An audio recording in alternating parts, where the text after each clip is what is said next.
This is the Entertainment for One podcast.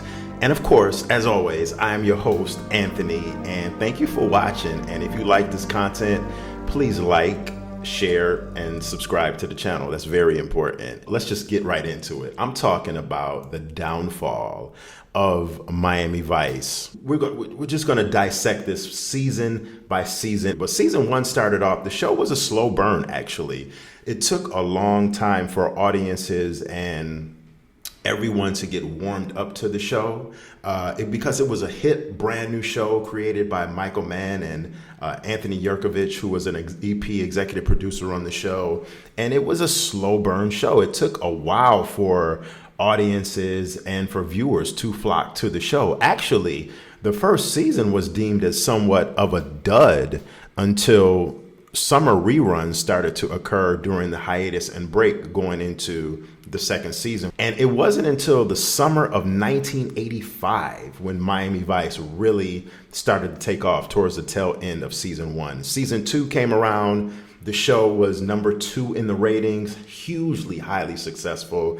It was right behind Dallas in the ratings. And for those of you that don't know, Dallas, that TV show on CBS, was major. That show was huge. Everyone started flocking to the show because of the vibe of the show, the look of the show. You had these two gorgeous, handsome men in Don Johnson and Philip Michael Thomas. The women were going absolutely crazy, when they were filming episodes in different areas, and especially on location in New York City. Women were throwing their undergarments.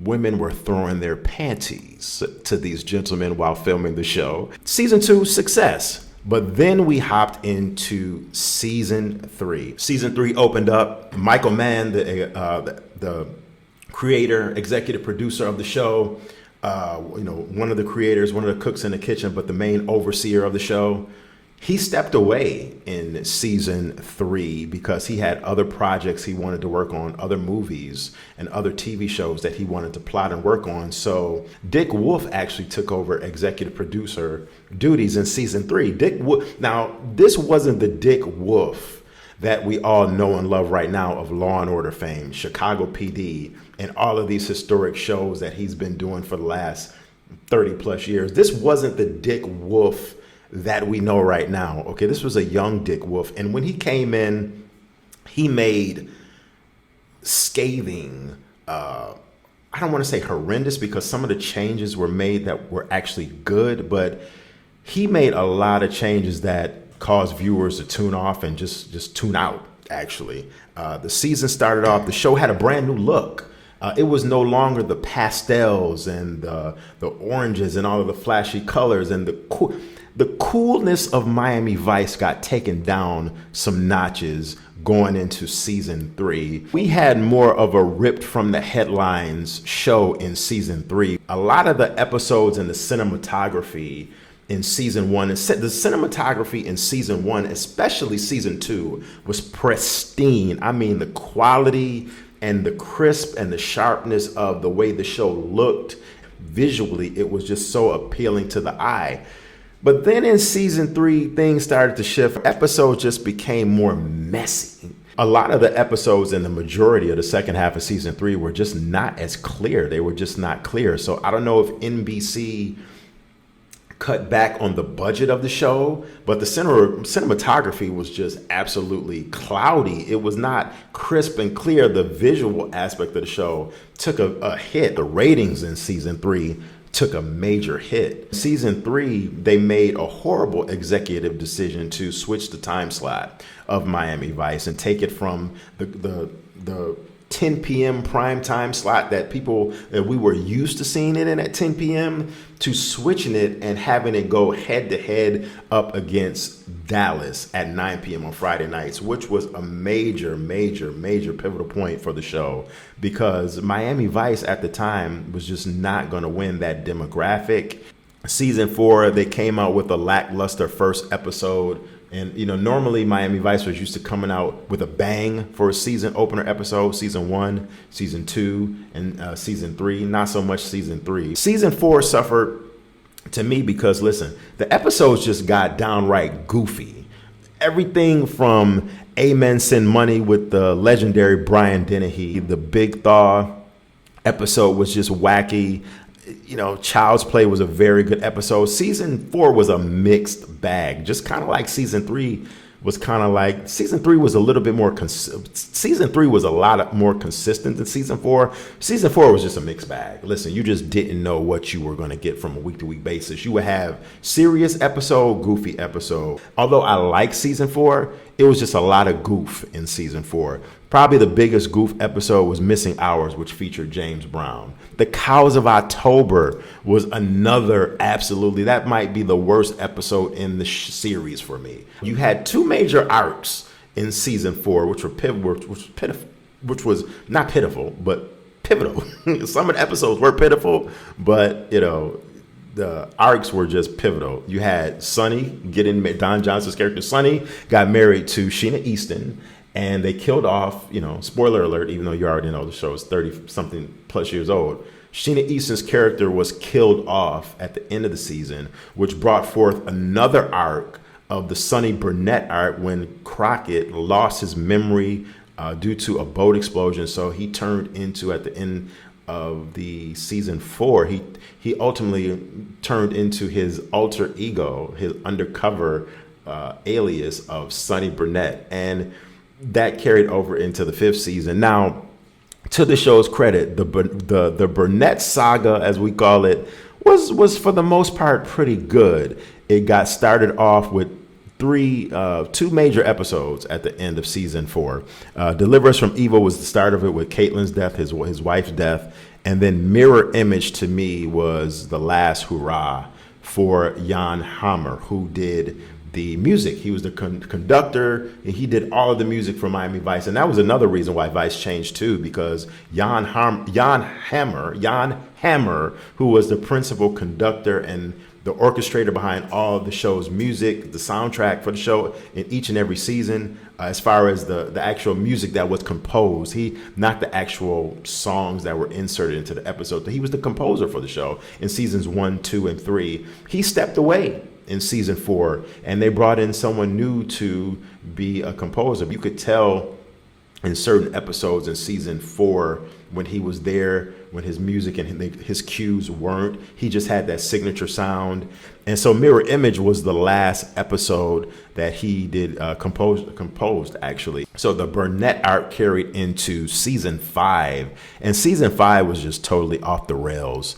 No stone was unturned when it came to wackiness and just unpredictability. Season 5 continued. The Burnett arc got a little bit cheesy. So I think season 5, although it has taken many shots, many hits, when I was younger, I absolutely hated and despised season 5.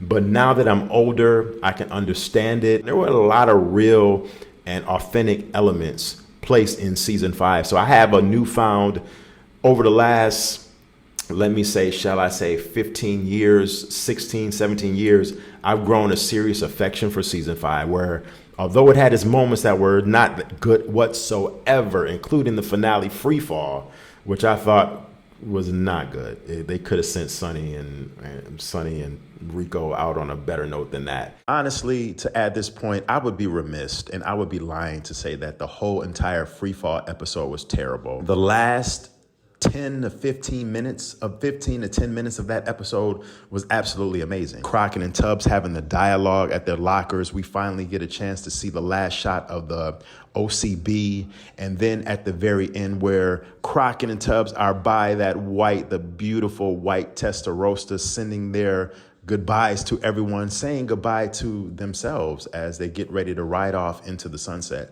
I thought that ending was exceptionally done and exceptionally well. It's just sad that the whole entire episode couldn't be like that, because ultimately it was a very messy and just disheveled episode. So although season 5 to me holds up well, considering TV was changing, everything was changing at the time. We were going into the fun, colorful times of the mid 80s. As the late 80s progressed, things got darker, TV shows started to get darker. So Miami Vice was just shifting with that trajectory and trend of going with darker subject matter. The music of the 1980s got darker, and you could actually hear it in the soundtrack of the show with the music that they used in the show from major artists at the time, or somewhat major artists, or just musical artists at the time, to where, you know, we went from the new wave sound of the first 2 seasons to where season 3 was more, you know, they inserted songs by Bon Jovi, more 80s rock and things of that nature. Whereas in season 4 and season 5, especially in season 5, you had more alternative, more darker, alternative groups, and their more darker material was used as the backdrop for the music of the show.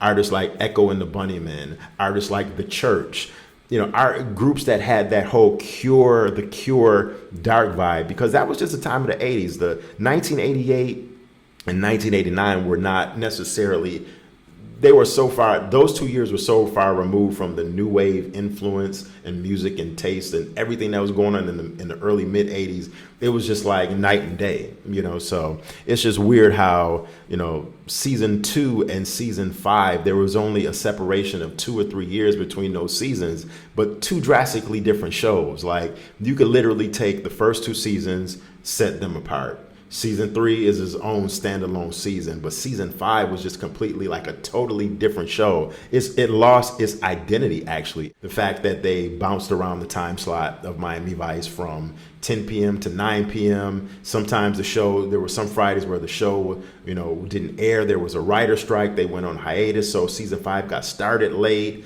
You know, some of the episodes got cut. So instead of it being a full run of a 22 episode season, of like 4 episodes got cut, and they were like bonus episodes that they tacked on after the finale, which made for a very weird sequencing, and it was just sloppy. But those episodes had to be pushed out and pushed back, and they were titled lost episodes because of the writer strike in 1988 going into 1989.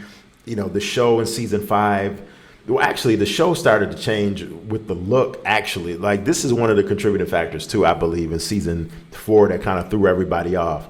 Tubbs had a beard. Tubbs didn't look like the Tubbs we knew from the first 3 seasons. Although I personally love the look, I think Tubbs looked very smooth, very dapper, very gentleman-like in his very well-groomed beard. It was just like it gave a different edge to Tubbs. But Tubbs' look changed so much in season 5. A lot of episodes, he went from looking very dapper to having the suits and ties to wearing, you know, just weird clothing. And that, I guess you could say, that reflected the clothing of the late 1980s. He was wearing like polka dot clothing, polka dot shirts, polka dot jackets, just like clothing that you would say that you would never catch Tubbs in. But that was the thing. Miami Vice had to quickly change with the times, and the look of the show drastically changed from season 4 to season 5, and that was just only a couple months. So Tubbs looked, in a lot of episodes, Tubbs looked sometimes like the makeup department put way too much makeup on him. He looked like a mannequin in some episodes of season 5 because his makeup was so thick and laid on. That's one thing that I didn't like. So those are some of my contributing factors, major factors that I feel which led to the downfall of Miami Vice. If you have any more that you think, please leave me a comment in the comment section. I really want to know what you have to think about this. Thank you for watching the Entertainment for One podcast, and have a great day. I will check you later. Peace.